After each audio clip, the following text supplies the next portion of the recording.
one of the things I've always done, like when I even learned NLP, one of the first real dynamic set of tools I learned psychologically, I would go to these classes with these psychologists and psychiatrists, and we'd have an all-day session, which their idea of all day was 4 hours. And it'd be like we'd start at 10, and at noon we're taking lunch. I'm like, where the hell are we going? We're going to lunch for an hour and a half, and then we come back at 1:30, and sure enough, by 3:30 or 4, it was the end of the program. And I was like, Jesus, you didn't even do a quarter of a day. So I took the rest of the time, and I extracted everything I could from what I'd learned. There are people with 10 times more skill than I had or ability, but my level of application compared to theirs, I dwarfed it. And it's because while I was still there, I didn't leave the environment. I've always had this belief. If you want to be successful at anything in life, never leave the sight of setting a goal without doing something that commits you to fulfillment.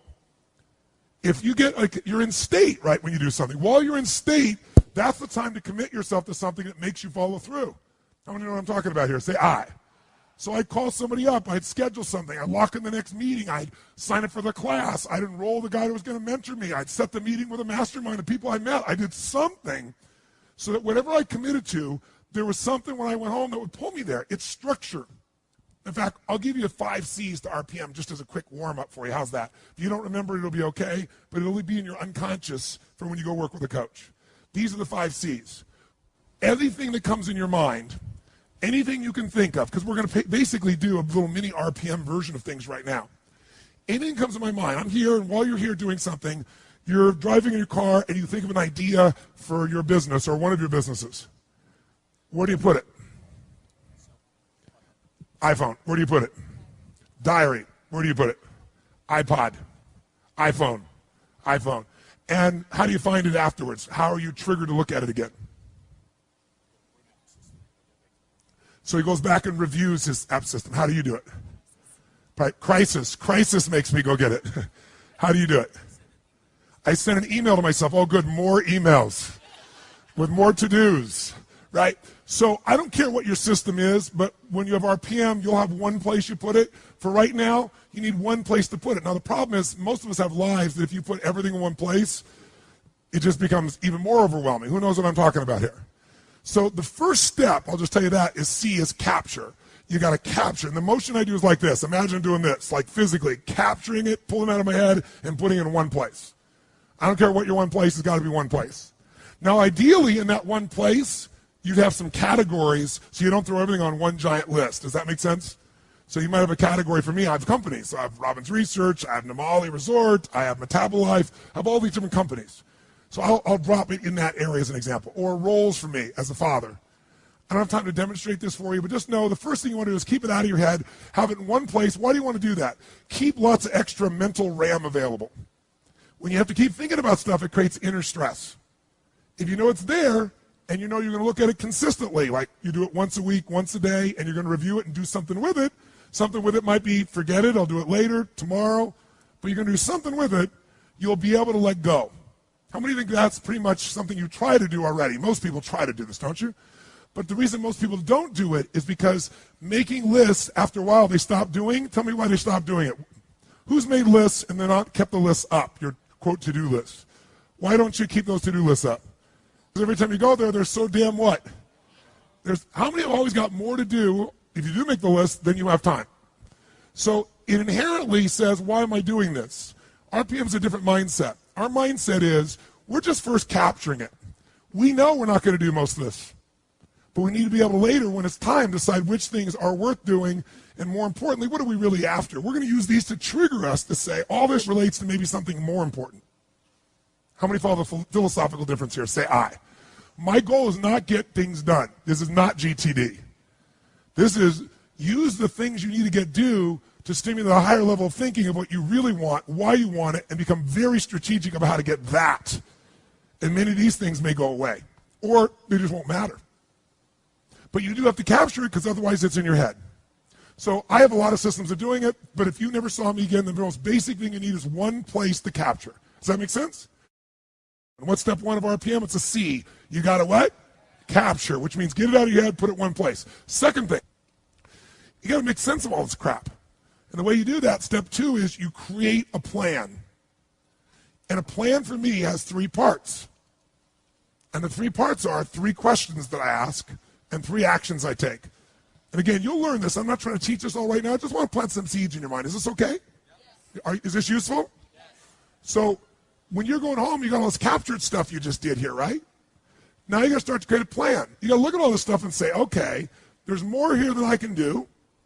So what I really need is read all this stuff and start to see, well, all these things relate to one thing. All these relate to another. If I'm a mom and I made my list, and on the list I have things like I got to pick up the laundry, I got to drive the kids to school, I've got to do this thing for the PTA, I got to clean the house, I got to run my business that I run out of the house, I got to do the accounting, I want to have to spend some time with my husband at the end of the day. Soccer mom, totally stressed out.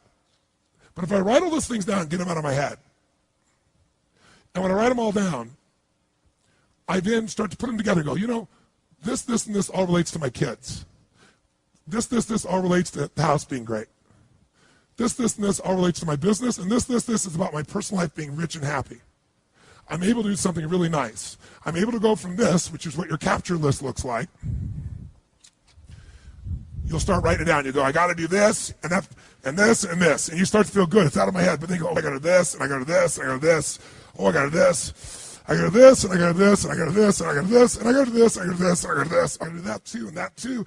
So step 2 is I look at my capture list, and I create a plan. And the way I create a plan is I start to figure out, what do I really want? That's what the world is saying to me. That's what's in my head. What do I want? I might start to group some things together. I might start to say, you know, let's take a look at this. You know something? Watch this. Watch this for a second. This item here, clean the house, and this thing, and this thing, and this thing, these all relate to the house. And my outcome there is I want a magically clean house because, why? It makes me feel fully alive. And then, oh, by the way, this, and this all relates to my children. Oh, and this, and this relates to my business. And oh yeah, this is me personally. Anybody see what happens? Suddenly, 80 action items or 12 or 30 will turn into 4 outcomes. There's something here that I want for my home. There's something I want here for my kids. There's something I want here for my business. There's something I want for me. And what that does is now I can start to go, okay, instead of reading all these items, what do I really want for my kids? What's my outcome this week or today? And you get really, really clear about what you're after. You use this to take you to another level higher. Use this to trigger a higher vision instead of letting this limit you. And once you know what you want, that's the first question. So create a plan has 3 questions to it and 3 actions. First question is, what do I really want? How many of you would feel different in your life just by this language change? What do I have to do versus what do I really want to accomplish? Would that change the way you feel about your life? Yes or no? Yes. How does it feel with have to do? See, RPM, when you finally learn it, has many pieces to it.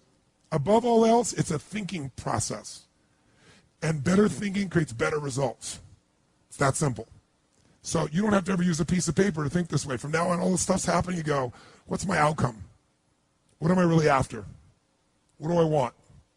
What's the specific results? Like, what's the target? Let's chunk up. I don't ever go in a meeting with anyone. What do you think the first words out of my mouth are when I sit down in a meeting after the hellos and the proper connections? What do you say? I always say, what are the outcomes for this meeting? Because how long the meeting is based on getting the results that we're there for. It makes a much more fulfilling life. Or if you can't get in that time, you know that outcome's still not done. We got to come back and get that outcome done. How many follow what I'm talking about here? Say I. Now, when you get clear what your outcomes are, that's the first question of creating a plan. Second question is, why do I want it? Why? Why is this important to me? Why is this something that really is a must for me? I don't have to do it. I want to do this. Why is this transformative? What's exciting about this to me? And almost all of you have certain key words that are triggers for you. And language shapes your emotion. You want to have a nutritious meal or a delicious meal. You might say, I need a nutritious meal. But what if I said, this is a delicious, nutritious meal? You're more in. If I said to you, I want to introduce you to this person, they're really nice, versus they're delicious. Who knows what I'm talking about here? So when you learn RPM, you're going to learn that RPM is a system of thinking, that RPM is the power of language, because you can change a few words in your outcome. It'll totally change where you end up and what you're going after in your life. RPM is a visual chunking system, a way to take all that stuff you saw and group 82 things down to 4. And guess what will happen to your stress level? Through the floor. Guess what happens to your concentration ability? Through the roof. What are you going to focus on? That's another one. RPM is a focusing tool. It makes you focus on what's most important, because most people major in minor things. Am I making sense? So you got to know, why are we doing this? And I always look at 2 levels of why. Why for me? Why for the team? What's the big why? If I'm involving other people, if it's just me, then it's me. But I usually have the big why. So I said 3. Step 1 is capture. Step 2 is create the plan. There were 3 questions. What are they? Number 1 is, what do I really? Or another word for that is, what is my? Or another word for that is, what is the result? And I eventually try to get it to a result because I want to make it measurable, if at all possible. If I can't get it measurable in a short time, I want major progress on as my outcome, right? Or complete something, or whatever it is. My purpose are some key words. Write this down. Purpose, I should say, activity without purpose is the drain to your life. Activity without purpose is the drain to your life. It's the drain to your wealth. It's the drain to your lifestyle. 3 questions. What's my outcome? What's my purpose? What's my why? Third one, what's my massive action plan? Or another, say, what do I need to what? Now you ask that question, it makes some sense. Because what to do depends on what your outcome is. Otherwise, what you're going to do is going to be based on stress, concern, fear, people interrupting you, reacting, demands. And so your life is nothing but a reaction tool. Of all the tools I have, this may be the most valuable one, ironically. Because this is the one how it all gets executed. And I don't teach it very often. So, third question is, what's my massive action plan? What do I need to do to achieve this? And when you do that, you'll take things off your capture list and you'll cross them off as they fit in, or you'll say, I don't even need to do that. So, to create a plan, there's 3 questions and then there's 3 actions. This gets a little more technical, but I think you can pick it up real easy. You take those action items and you put them in order of importance. Does that make sense? But the way I do that more quickly is I go put a star next to the ones that are the 20% that's going to give me 80% of the result. Because I know I'm not going to do all these action items. I know even if I intend to, I'm going to get interrupted 20 million times. So I want to know, what's the 20% of this list? I've got an outcome. I got a purpose. And on this little block, the center of the target is the outcome. I see the purpose with all the juicy words. Why I'm doing this? Now I got this list of 7, 8, 9, 10, 12 things, action items. They're all related to kids, that kid outcome. I'm not going to do all those today.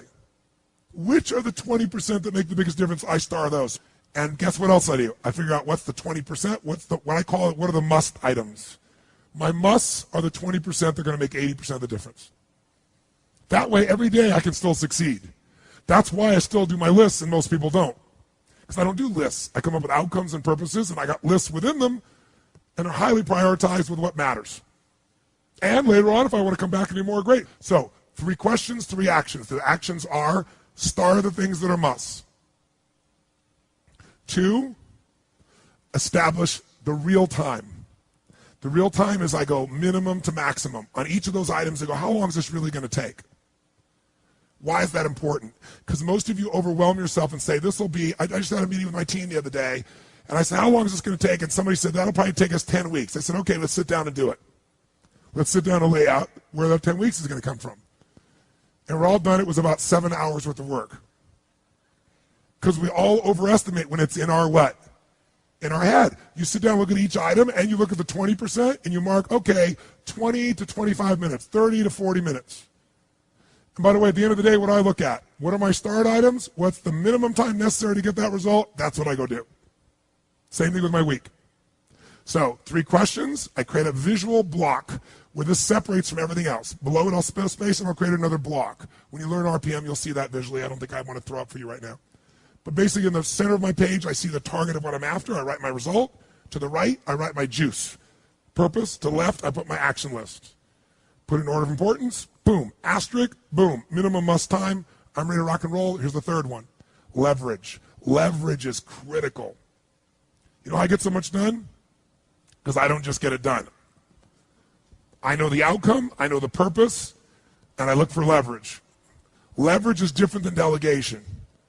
What's the problem with delegation? Delegation is you have all that needs to be done, so you give it to someone else, and you tell them what needs to be done, and when they don't do it, you're pissed off. Leverage says, I can move the biggest boulder in the world with a little bit of effort if I get something I can do it with, but I'm still part of it. So leverage is, if I'm going to leverage something here with Tom, I'm going to make sure Tom understands the what? The outcome. I want to make sure Tom understands the purpose, the why, and the action. But I might say to Tom, if you can get this done without this action or better action, go for it, baby.